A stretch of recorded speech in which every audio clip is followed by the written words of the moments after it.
Doctor Mukesh Sharma, department of sociology, SRKP government PG college Kishangarh.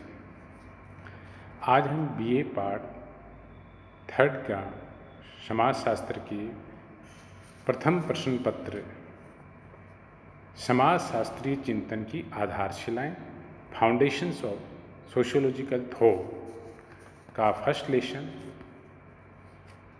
समाजशास्त्र का उद्भव, सामाजिक दर्शन शास्त्र से समाजशास्त्र की दिशा में संक्रमण, बौद्धिक संदर्भ के अंतर्गत समाजशास्त्र का उद्भव एवं विकास के बारे में चर्चा करेंगे। समाजशास्त्र का उद्भव एवं विकास को समझने के लिए हम विश्व में 3 प्रमुख घटनाएं जो हुई है, पहली फ्रांस की क्रांति, फ्रेंच रिवॉल्यूशन, दूसरा औद्योगिक क्रांति, इंडस्ट्रियल रिवॉल्यूशन, तीसरा रेनेसां, पुनर्जागरण, इन घटनाओं को समझने का प्रयास करेंगे। जिसमें प्रथम में फ्रांस की क्रांति, फ्रेंच रिवॉल्यूशन, सन 1789 की फ्रांस की राज्य क्रांति विश्व इतिहास की सर्वाधिक महत्वपूर्ण घटना थी। इस घटना से समस्त विश्व में एक नए युग का सूत्रपात हुआ, राज्य की एक नवीन धारणा का प्रतिपादन हुआ, राजनीति एवं समाज के संबंधों में नए सिद्धांतों का प्रतिपादन हुआ। क्रांति के समय यूरोप की सामान्य दशा इस प्रकार थी। पहला, क्रांति के समय यूरोप के अलग अलग राज्यों की प्रशासकीय व्यवस्थाएं भी भिन्न भिन्न थी। इस समय यूरोप में एकता का पूर्णतः अभाव था। 2, 1789 में इंग्लैंड एक प्रथम श्रेणी का व्यापारिक और औपनिवेशिक साम्राज्य था। यहाँ संसदीय शासन प्रणाली के अंतर्गत जॉर्ज तृतीय राजा था। तीसरा बिंदु, जर्मनी में 360 से भी अधिक छोटे छोटे राज्य थे जिन्हें सीधे पवित्र रोमन सम्राट से अधिकार मिले हुए थे तथा कुछ राज्य चर्च के अधीन थे। 4, रूस राज्य महाद्वीप में सर्वाधिक विस्तृत था। यहाँ के निवासी ग्रीक चर्च के अनुयायी थे। तत्कालीन समय में रूस की शासक जारीना कैथरीन महान थी। क्रांति के समय फ्रांस की सामान्य दशा इस प्रकार थी। फ्रांस की क्रांति ने फ्रांस में सदियों से चली आ रही सामंती व्यवस्था को नष्ट कर आधुनिक लोकतंत्रीय व्यवस्था का मार्ग प्रशस्त किया। तत्कालीन समय में फ्रांस पर बुर्बो वंश का शासन था।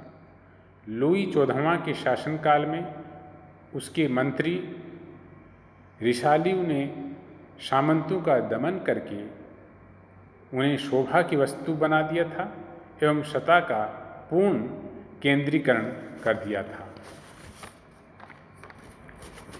उसके अधीन उसने अपने उत्तराधिकारी को परामर्श दिया था जनहित के कार्य करना, युद्ध न करना और अच्छे परामर्शदाता रखना। लुई 14वां का उत्तराधिकारी लुई 15वां निर्बल, विलासी तथा लापरवाह शासक सिद्ध हुआ। उसने अपनी मृत्यु के पूर्व 1774 में कहा था, मेरे मरने के बाद प्रलय होगी। वस्तुतः उसकी मृत्यु के 15 वर्षों बाद 1789 फ्रांस में क्रांति हुई जिसने बुर्बो वंश की सत्ता समाप्त कर दी। फ्रांस की क्रांति के समय लुई 16वां शासक बना जो शासन संचालन के लिए पूर्णतः अयोग्य था। उसकी अदूरदर्शिता ने ही क्रांति का पथ प्रशस्त कर दिया था। इस समय फ्रांस की क्रांति में न गतिशीलता थी न प्रबुद्धता। फ्रांस की सामाजिक स्थिति, तत्कालीन फ्रांसीसी समाज 3 श्रेणियों में विभक्त था। पहला, प्रथम स्टेट, जिसके अंतर्गत धर्माधिकारी वर्ग, बिशप, आर्क बिशप, कार्डिनल एवं पादरी आते थे। द्वितीय स्टेट सामंत वर्ग, और तृतीय स्टेट के अंतर्गत सामान्य जन। यही सामाजिक विषमताएं बहुसंख्यक वर्ग के तनावग्रस्त के लिए हुई थी।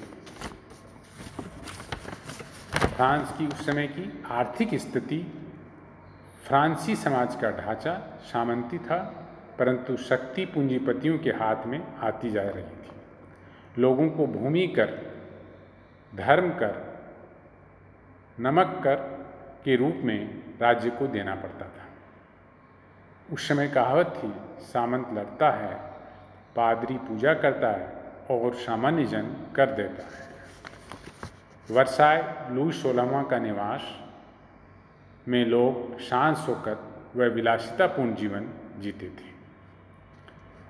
फ्रांसीसी के विचारों ने जन चेतना नियम हेतु निम्न नारा दिया था: तर्क, सहिष्णुता और मानवता, रीजन, टॉलरेंस और ह्यूमैनिटी।